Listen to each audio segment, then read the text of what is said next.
বিএনপিকে বলতে চাই, জনতার কাতারে আসুন, না হলে আপনাদেরও পালিয়ে যেতে হবে দেশ ছেড়ে। আগামীর বাংলাদেশ হবে ইসলামের বাংলাদেশ। আগামীর সংসদ হবে কোরআনের সংসদ। ওখানে আল্লাহ ব্যতীত আমরা আর কোন প্রভু মেনে নেব না। ওখানে হিন্দুস্তানের হিন্দুত্ববাদকে মেনে নেব না। ওখানে কসাই নরেন্দ্র মোদীর পরিকল্পনা মেনে নেব না। বিএনপি নতুন করে স্বৈরাচার হতে চায়, তারা সংস্কার মানে না। যারা নতুন বাংলাদেশের সংস্কার মানে না, তাদেরকে আমরা লাল কার্ড দেখাবো ইনশাআল্লাহ। যেই স্লোগানে হিন্দুস্তানের বুক কাঁপে, পুরাতন জালিম আওয়ামী লীগের বুক কাঁপে, নতুন জালিম বিএনপির বুক কাঁপে।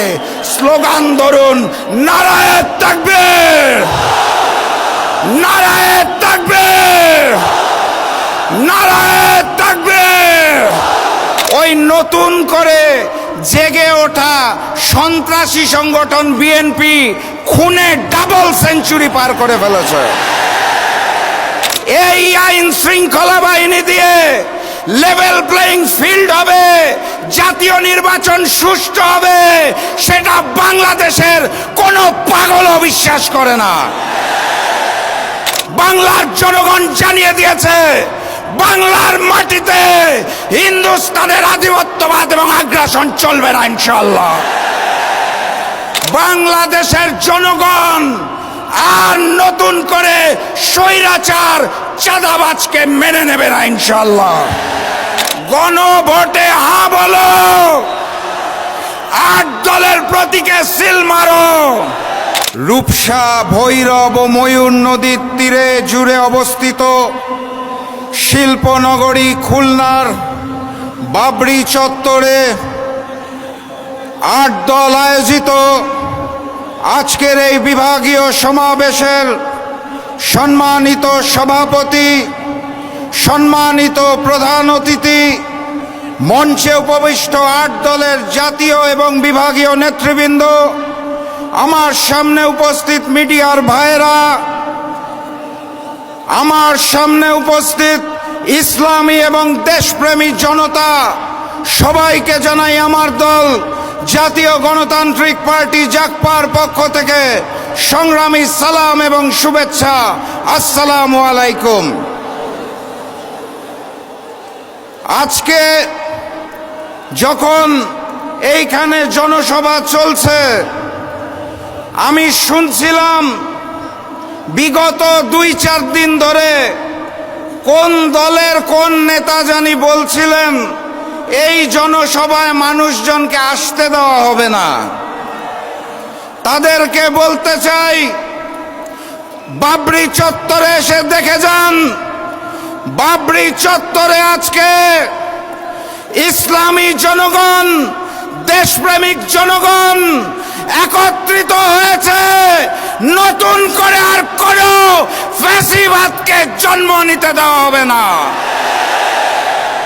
সংগ্রামী সাথী এবং বন্ধুগণ, এই খুলনা মহানগরে গত বছর 2024 সালে 12টা খুন হয়েছিল।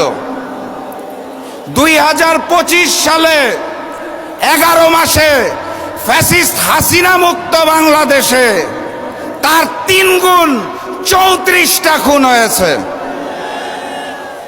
হাসিনার আমলে 3 গুণ। গতকাল আদালত চত্বরে আমরা প্রকাশ্যে ডাবল মার্ডারের খবর পেয়েছি। আর হাসিনা মুক্ত বাংলাদেশে ওই নতুন করে জেগে ওঠা সন্ত্রাসী সংগঠন বিএনপি খুনে ডাবল সেঞ্চুরি পার করে ফেলেছে। এই প্রশাসন, এই আইন শৃঙ্খলা বাহিনী দিয়ে লেভেল প্লেইং ফিল্ড হবে, জাতীয় নির্বাচন সুষ্ঠু হবে, সেটা বাংলাদেশের কোনো পাগলও বিশ্বাস করে না। অতএব স্পষ্ট ভাষায় বলে দিতে চাই, জাতীয় নির্বাচন আমরা সঠিক সময়ে চাই, কিন্তু তার জন্য লেভেল প্লেইং ফিল্ড সৃষ্টি করতে হবে। জাতীয় নির্বাচনের দিনে ওই লোক দেখানো গণভোট আমরা মানি না এবং মেনে নেব না ইনশাআল্লাহ। গণভোটকে জাতীয় নির্বাচনের পূর্বে আয়োজন করতে হবে। গণহত্যাকারী ফ্যাসিস্ট আওয়ামী লীগের কার্যক্রম যেভাবে নিষিদ্ধ করা হয়েছে, একইভাবে ওই গণহত্যাকারী আওয়ামী লীগের বৈধতা দানকারী জাতীয় পার্টি এবং 14 দলের কার্যক্রম নিষিদ্ধ করতে হবে। জুলাই সনদে 84টা বিষয় নিয়ে আলোচনা হয়েছিল। 84টা সংস্কার প্রস্তাবে 19টার মধ্যে নোট অফ ডিসেন্ট দিয়েছে বিএনপি, অর্থাৎ 25% বিষয়ে তাদের নোট অফ ডিসেন্ট। এখান থেকেই বোঝা যায় বিএনপি নতুন করে স্বৈরাচার হতে চায়, তারা সংস্কার মানে না। যারা নতুন বাংলাদেশের সংস্কার মানে না তাদেরকে আমরা লাল কার্ড দেখাবো ইনশাআল্লাহ। গতকাল স্বাধীন কমিশন পিলখানা গণহত্যার রিপোর্ট দিয়েছে, আপনারা জানেন। সেই রিপোর্টে স্পষ্ট করে বলা আছে পিলখানা গণহত্যার জন্য আওয়ামী লীগ এবং ভারত দায়ী।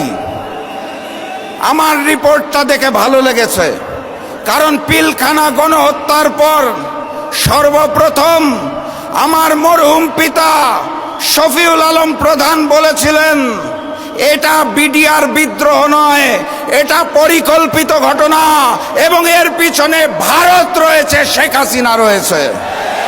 সেটা গতকাল প্রমাণ হয়েছে। আর একটা ছোট্ট ঘটনা বলতে চাই। 2 বছর আগে পিলখানা গণহত্যা দিবস উপলক্ষে আমরা একটি আলোচনা সভার আয়োজন করেছিলাম। তখন আমাদের দল জাগপা 12 দলীয় জোটে ছিল। প্রধান অতিথি হিসেবে এসেছিলেন বিএনপির একজন স্থায়ী কমিটির সদস্য। সেদিন আমি বক্তব্যের মধ্যে ওই হিন্দুস্তানের বিরুদ্ধে কথা বলেছিলাম দেখে বিএনপির ওই স্থায়ী কমিটির সদস্য রাগ করে সমাবেশ থেকে চলে গিয়েছিলেন। তারা বলতে চেয়েছিলেন বাংলাদেশের রাজনীতি করতে হলে, ক্ষমতায় থাকতে হলে হিন্দুস্তানকে নাকি তুষ্ট করতে হয়। 5ই আগস্ট বাংলার জনগণ জানিয়ে দিয়েছে বাংলার মাটিতে হিন্দুস্তানের আধিপত্যবাদ এবং আগ্রাসন চলবে না ইনশাআল্লাহ। প্রভু হিসাবে আমরা হিন্দুস্তানকে মানি না, আমাদের প্রভুর নাম মহান রব্বুল আলামিন আল্লাহ। আল্লাহ ব্যতীত কারো সামনে মাথা নত করতে চাই না। ক্ষমতায় যাওয়ার জন্য ওই পুরাতন আওয়ামী লীগ আর নতুন বিএনপি যদি হিন্দুস্তানের সাথে কারসাজি করতে চায়, তলে তলে গোপন বৈঠক করতে চায়, বাংলাদেশের জনগণ আর নতুন করে স্বৈরাচার চাঁদাবাজকে মেনে নেবে না ইনশাআল্লাহ।